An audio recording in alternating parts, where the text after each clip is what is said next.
Alo me minglaba. Ingyin education ma yene tinchame tinchai lesson ngaro. G8 tin yo akante ye lesson-6 ဖြစ်ပါတယ်။ဆရာတို့ worksheet 2ကိုရောက်ပါပြီ။နံပါတ်1မှာအောက်ပါတော့ကို3ညမှာအစာပြု၍ကိန်းရင်းပေါ်တွင်ဖော်ပြပါ။ဆရာတို့စမှတ်ဒီ3ညကနေစရပါမယ်။ကိန်းရင်းပေါ်မှာဖော်ပြပေးရမှာပဲဖြစ်ပါတယ်။ဒီမှာဆိုရင်ဆရာတို့ကပု္ပ္ပစာ6ပုဒ်ရှိပါတယ်။ကာကြီးကနေစာလုံးထိပါ။ဆရာခါကွင်းနဲ့ကားငယ်ကိုတွက်ပြပါမယ်။ကျန်တဲ့ပု္ပ္ပစာတွေကိုကိုယ်တိုင်တွက်ချက်ကြည့်ပါ။တွက်ချက်ဖို့ရအတွက်ဆရာခွန်မတ်မှာလင်လေးချပေးထားပါမယ်။ဒီမှာဆရာတို့နံပါတ်ကာကြီးကသူကိုယ်တိုင်တွက်ပြပြီးသားပါဝတ်မာလေးပေးထားပါတယ်။နံပါတ်ကာကြီးမှာ1 1.2လို့ပေးထားတယ်။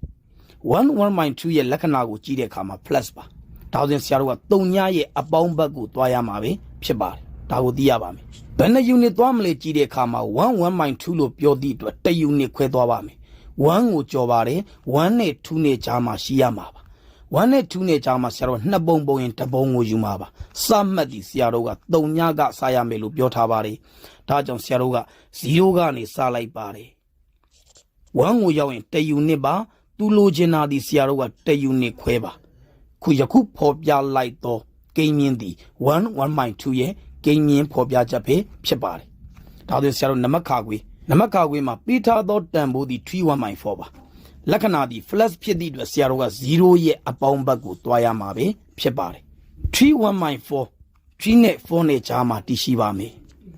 အပုံရည်အတွက်အဖြစ်4ပုံပုံပါမယ်တပုံကိုယူပါမယ်ဒါဆိုရင်ဆရာတို့စမှတ်ကတော့0ကနေစပါမယ်ဆရာစမှတ်လေးဆွဲလိုက်ပါပြီ0ကနေဆရာတို့က3 unit ကို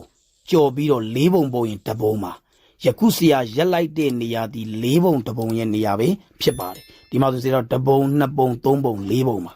4ပုံပုံဆရာတို့ကတပုံကိုယူမှာပဲဖြစ်ပါတယ်ဖော်ပြသောမြသည်3 1.4ရဲ့တန်ဖိုးပဲဖြစ်ပါတယ်နံပါတ်ကငယ်မှာဆိုရင် -4 1.2 လို့ပေးထားပါတယ်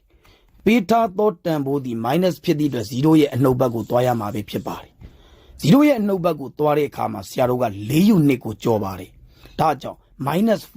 -5နဲ့ကြားတယ်ပါအပုံကြီးအတွက်အားဖြင့်ဆရာတို့ဒီ2ပုံပုံပါမယ်တပုံကိုယူပေးရမှာပဲဖြစ်ပါတယ်စမှတ်ကတော့ဆရာတို့0ကနေပဲစားရမှာပဲဖြစ်ပါတယ်ဒီမှာဆရာ-4နဲ့-5ကြားကို2ပုံပုံထားပါတယ်2ပုံပုံရင်ဆရာတို့ကတပုံကိုယူမှာပဲဖြစ်ပါတယ်စမှတ်ဒီဆရာတို့က0ကနေစားပါမယ်0ကနေစပြီးတော့ဆရာတို့က-4နဲ့-5ကြားကို2ပုံပုံရင်တပုံကိုယူမှာပဲဖြစ်ပါတယ်ဖော်ပြသောများသည်-4 1.2 ကိုဖော်ပြခြင်းပဲဖြစ်ပါတယ်